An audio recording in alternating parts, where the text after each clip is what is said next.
Now you might ask yourself, how is this different to a 335? Is it a better 335?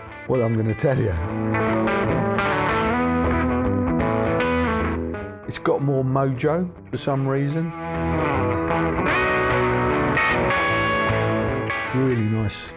Really nice looking guitar.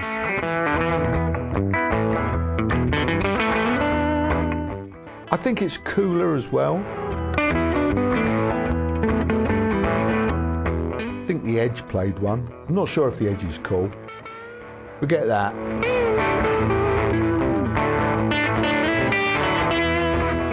So what I'm going to do today is review this in some detail and find out why I rate them so much.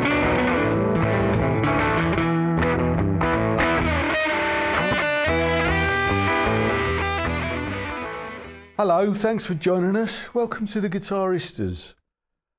Another new guitar to review. Here it is. Epiphone Sheraton II Pro in lovely ebony. It's a nice looking guitar. I'm a fan of Sheratons, Sheraton 2s, shall we say. This is the third one that I've owned. Third one.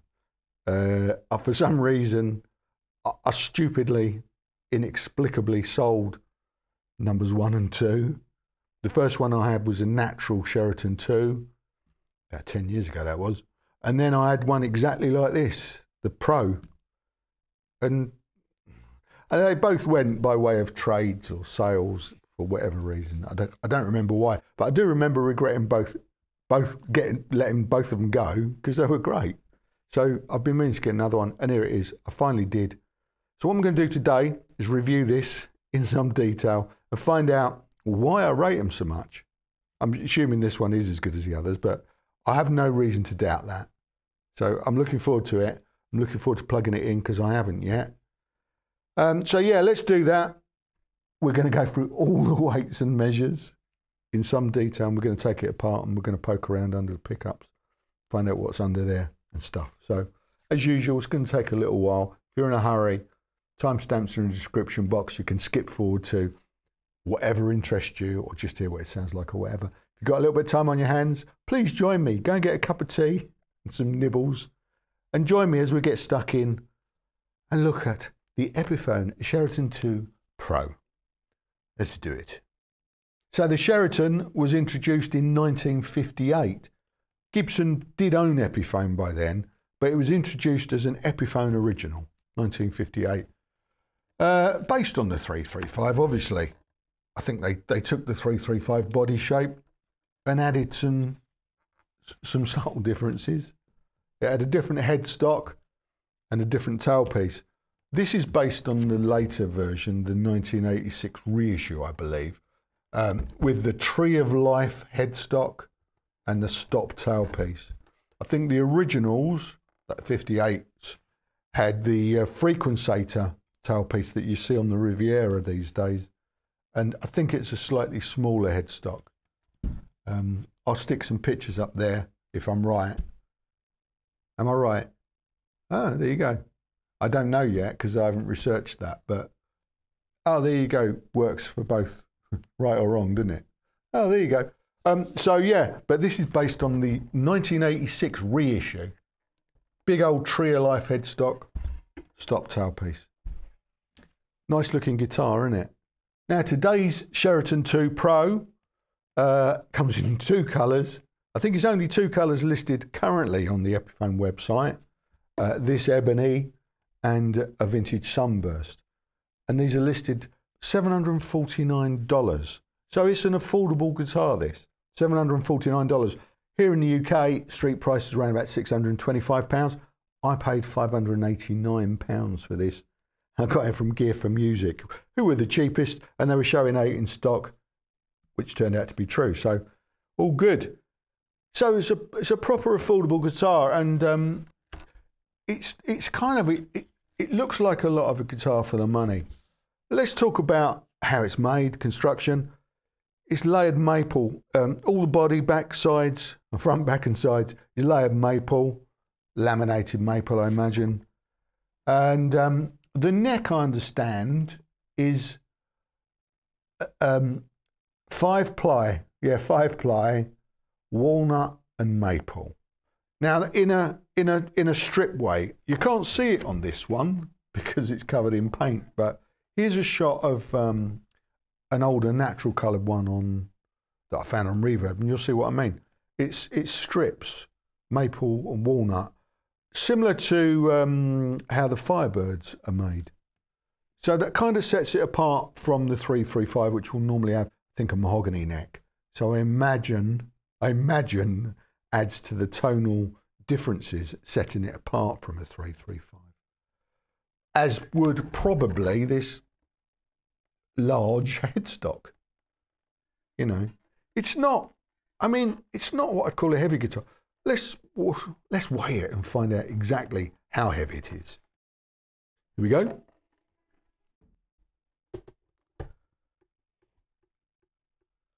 I've got £8 14 ounces, just over 4 kilos. So it's got a bit of weight to it. It's not what you'd necessarily call heavy though. It's got a heft to it though. I think for me, under £9 is good, over £9 not so good. I like lighter guitars, but under £9, perfectly acceptable in my book. So the neck, they call this a 60s slim taper C. It has got that kind of little bit of what we would probably call more of a D shape. It's got that fairly flat Epiphone profile. It's quite slim. Here's the profile and measurements up on the screen now, so you can see what I mean. Okay, so here's the neck profile and measurements at the 1st fret. And here's the neck profile and measurements up at the 12th fret. Quite obviously flat and slim.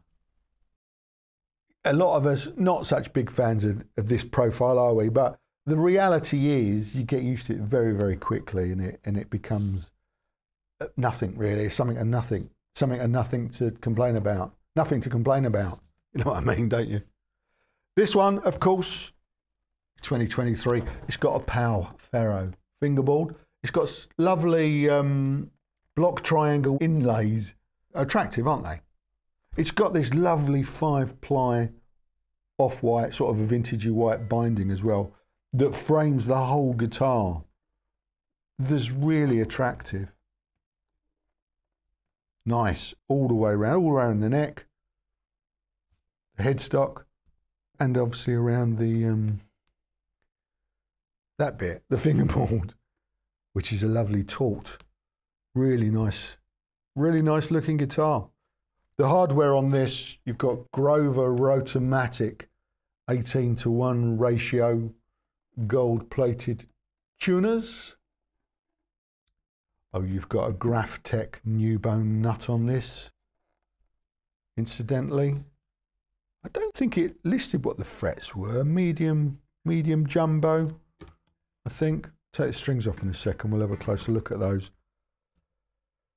And gold-plated hardware. Let's get the old strings off and have a closer look at all of that. Yeah. Having a closer look at the fingerboard and frets. There you go. It's well presented. They're not, you know, a little bit grubby. Could do with a little bit of playing. Really, that's all it needs. There's no sharp edges at all. Obviously, being an Epiphone, there aren't any fret nibs on this that you can see. I'm going to have a close up here. You can see some tooling marks at the top here, a la Gibson. It's not even inspired by Gibson, this one, is it? It's an Epiphone original. I really like that about the whole of the Epiphone original series. They're just outstanding, affordable guitars. Anyway, no, that looks really good. They definitely look kind of like a medium jumbo. It's a 12-inch radius, incidentally, and 24 3/4 inch scale length. Didn't mention that. The hardware on this is standard Epiphone lock tone. There you go, gold-plated ABR1 style lock tone. This is the import style with the 8mm posts. That back, and yeah, same with the tailpiece. All gold plated, of course. Very bling, this guitar. Gold top hat knobs. Now, in the specs, I thought it said thumb bleeders, but there are no bleeders here, are there? So maybe they're cutting costs for 2023. However, it does have coil splits. There you go. Coil splits on both pickups. These are Probucker 2 in the neck and Epiphone Probucker 3 in the bridge. Now, let's take the readings, and then what we'll do is we'll unscrew them and have a look underneath. Yeah, readings first. Okay, all controls on 10. We'll start with the bridge pickup. That's reading 8.36 kilo ohms. Let's split that. 4.32 kilo ohms. And then the inductance with it in dual coil mode, 4.84 Henrys. Let's go to the bridge. The neck, every time. The neck is reading the 7.87K in full coil mode. We'll split that 3.96 as a split, and then the inductance in full coil on the neck is 4.45 kilo ohms. Middle reading, just for fun, just over 4K. There you go. Let's unscrew them.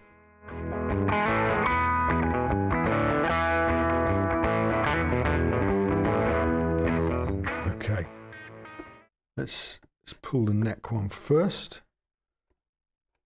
Let's see if that'll flip. The center block is real solid. All, look, yeah, you can feel there's no holes there. There's a little channel there, fully blocked up. This, there's a tiny hole there, just enough room to get your finger through. Let me show you. There you go. I don't know if I'd fancy my chances threading pots through that. It doesn't look big enough, to be honest with you. Probucker 2 gold humbucker neck 4-conductor. Probucker 3 gold humbucker bridge 4-conductor. Finally, we've cracked the code. There you go. That's it. I mean, obviously, I'm not going to pull the pots out. What we'll do now is we'll put it all back together, put some strings on, plug it in, see what it sounds like. Back in a minute. Okay, here we are, new set of strings, and it sounds like this unplugged.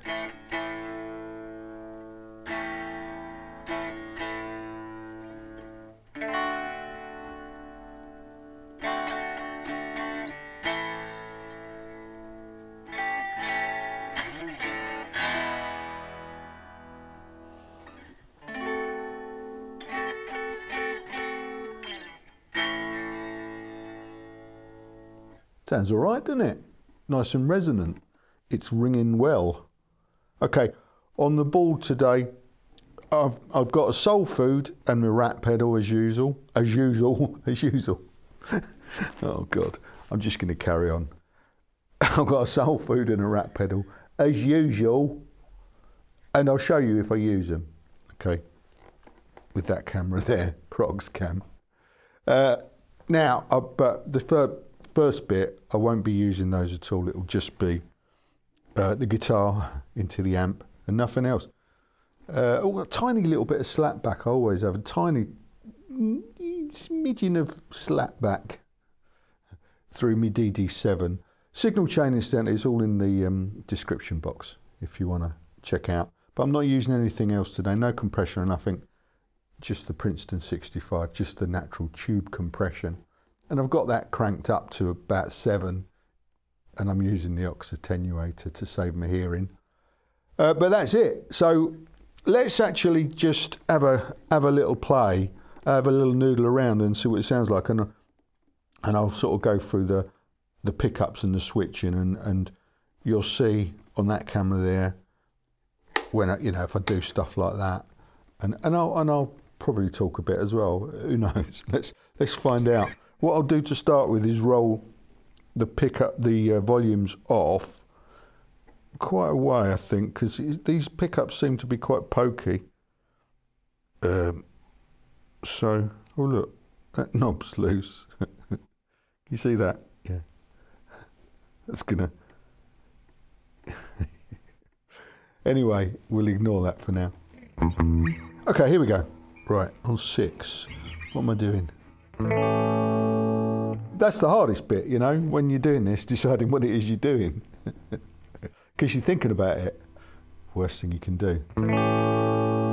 That's an A7 though.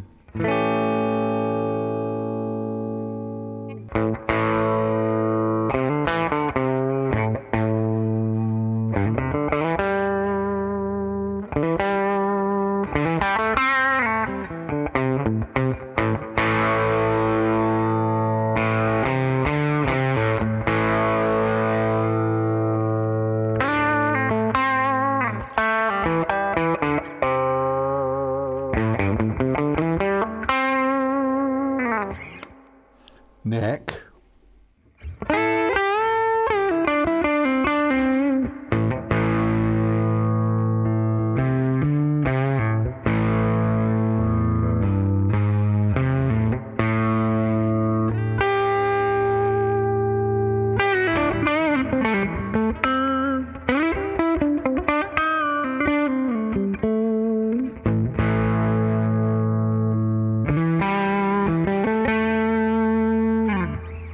And this, of course, has got splits. So let's do the splits.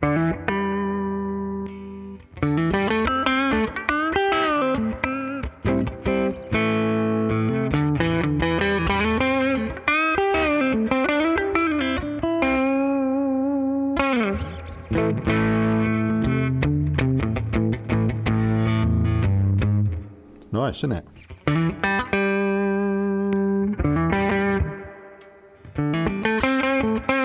That works well. And on the bridge, I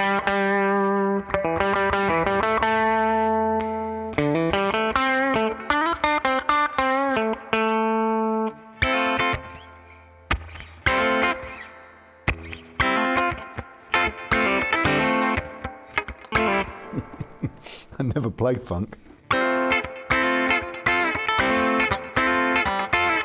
And that's why.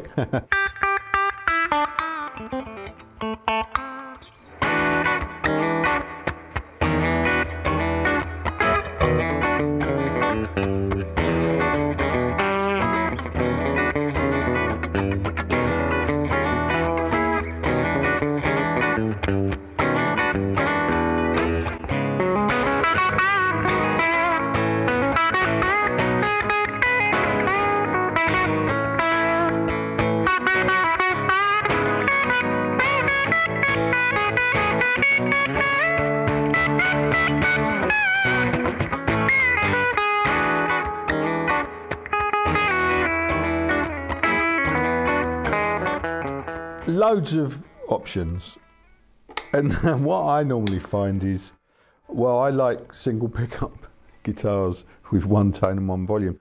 And normally find is I just find the setting that I like and stay with it, which in this case is the bridge pickup fully cranked. That's the sound in my head, you see. All of this, I mean, it's nice to have this. Nice to have that option in it. And I might use that, you know, if I'm noodling around in that, if you stick a bit of fuzz on that.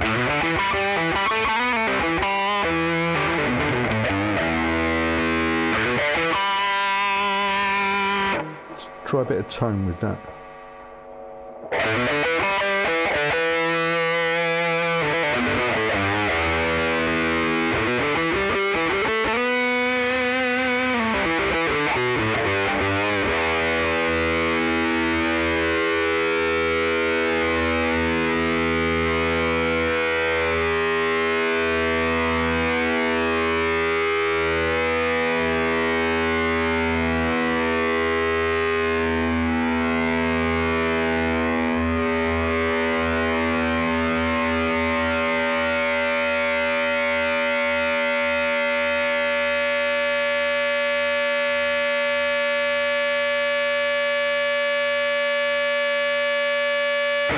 I think we'll just carry on.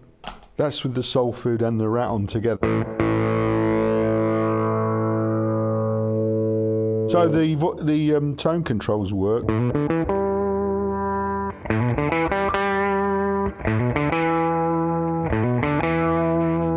The wobbly tone.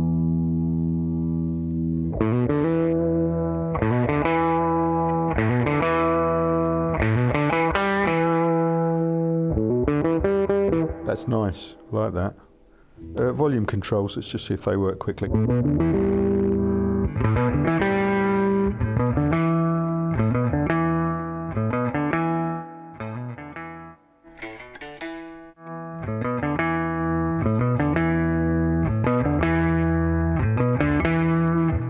Does the job.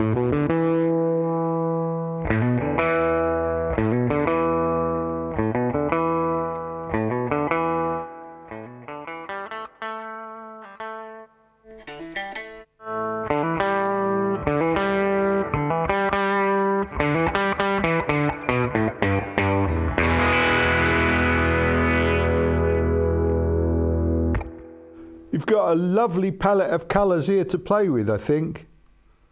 Yeah, sounds good. Let's play something.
Little bit of fuzz there just at the end, just to show you can go that way with it as well. I haven't done a lot of that in this particular review. I've gone for the more bluesy kind of John Lee Hooker vibe, but it rocks out. Well, you heard the feedback bit earlier, didn't you? You know, that would have carried on for days. It does that, and it's got a slim neck, so if you want to do a little bit of shredding on it, I'm sure you could. I couldn't, obviously, but I'm sure you could. So yeah, tremendously versatile. It will do everything, I think, probably. I don't know about doom metal. I don't know how well it would take drop tunings, but you could have a go, couldn't you? I love it. I love it. I really love this guitar. I'm glad I've got another one again, and I'm not going to let this one go. I sort of said before, when I was doing the whole ES335 series, did a massive series on the 335 where I upgraded it, because when I first got the Epiphone ES335, I didn't really like it very much.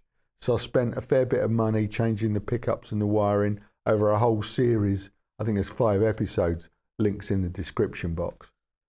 But I didn't feel that the ES335 was my thing. But this I feel different about. And you might ask yourself, how did I get here? Now you might ask yourself, how is this different to a 335? Well, I'm going to tell you. It feels different. It feels more robust than the Epiphone 335 that I had. I've sold that now. But it feels more robust.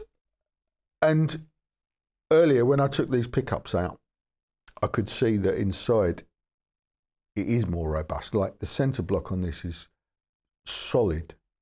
as you saw earlier. I'm going to try and find a shot of the 335 to drop in now to show you, and I might not be able to, but if I have, there it is.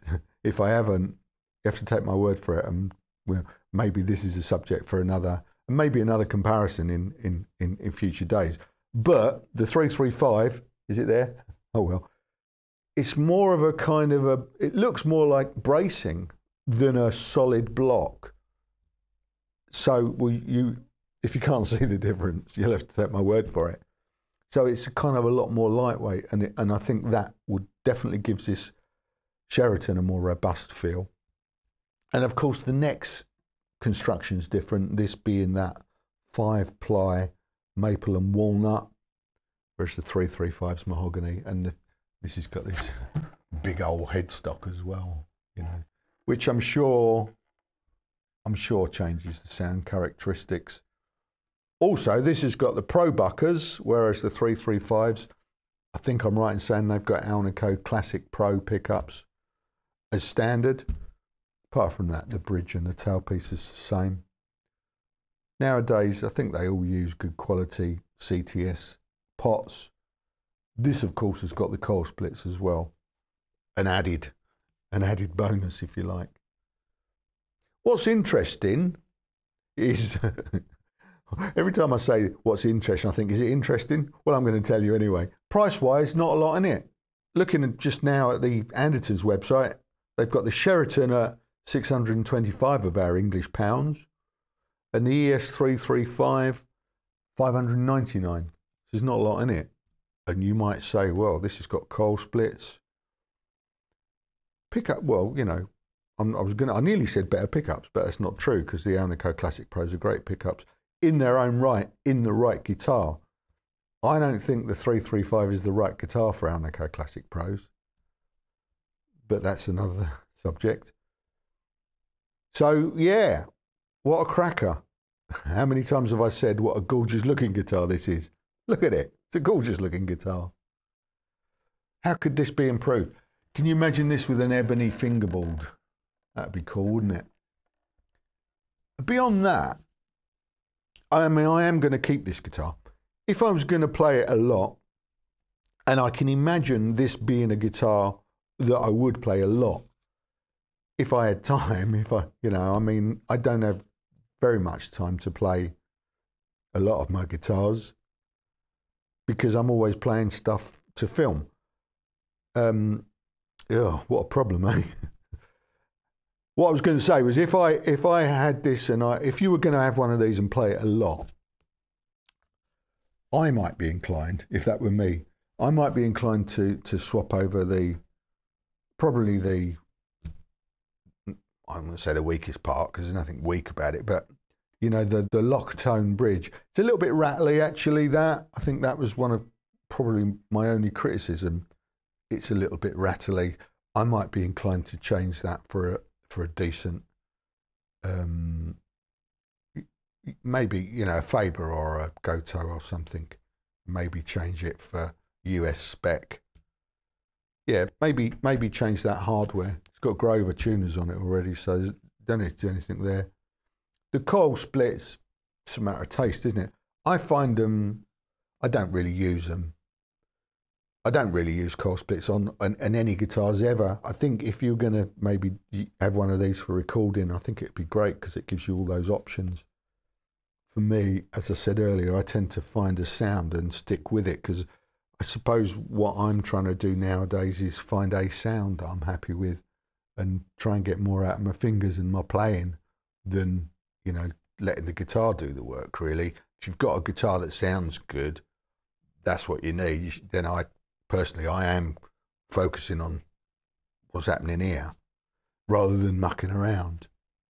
But that's me. You know, you might think, oh, brilliant, I'll be able to do that with, if you were gigging, for instance, you know, this could be great, you know, because you could do some funk and you could do heavy metal on this, no problem. So, yeah, cracking guitar. What have I got any other notes here? No. Apart from, I thought, well, is it better than a 335? Is it a better 335? Yeah, I think so. Yeah, I do. I think it's cooler as well. It's got more mojo for some reason, probably because it's rarer. It's not been adopted by so many people. It's been played by a lot of people. I think, you know, as I said earlier, John Lee Hooker's always top of the list, but I think the Edge played one. I'm not sure if the Edge is cool. Forget that. Who else? Noel Gallagher. Well, Noel Gallagher's cool. He played one. I think Lennon played one at some point. I'm sure Lennon. I'm sure all the Beatles played one at one point. So that's cool, isn't it? I think the Edge probably is cool. Sorry, Edge. Didn't mean to upset you, mate. That'd be funny, wouldn't it, if the Edge was watching? I'm in trouble. I'm going before I get in any more trouble. Thank you. That was my review of the Epiphone Sheraton II Pro. A lovely guitar. It's staying in the Guitaristas collection now. I no doubt will find an excuse to roll this out in the future. I think it might be a reason for me to get another ES335 to actually do a side-by-side comparison. Yeah, I can see that happening at some point in the future. There you go. Let me know what you think. Have you got one? If you have, let me know. Let me know. Well, I'd be interested to find out how long the switching works without going wrong, because that's a potential problem with this guitar. You know, all this stuff is great, but it's really a problem waiting to happen, isn't it? And again, if you were going to keep this and use it a lot, you might want to change that, and you might want to put some high boutique pickups in it, because I suppose if you upgraded it and you changed the pickups and wiring in the bridge, which you could do the whole lot, you'd probably spend another maybe 300, 400 pounds on it, which is a lot of money, but you'd end up with a fucking great guitar. Not that there's anything wrong with it as stock, there isn't, but you know what I mean. You know, if you want to invest a little bit of your own kind of heart into it, a bit more of your heart, yeah, that makes sense, doesn't it? You know, do some more, make it more your own. You know, you've got a real winner. Love it. Thanks very much. Thanks for watching, as always. Come back next week, see what we're up to then. I haven't decided yet, actually. I'm going to have to think about that over the weekend. Come back and I'm sure we'll come up with something interesting. Well, I hope so. We'll come back, find out. Same time, same place, next week. I'll look forward to it. See you then. Cheers for now. Ta-da.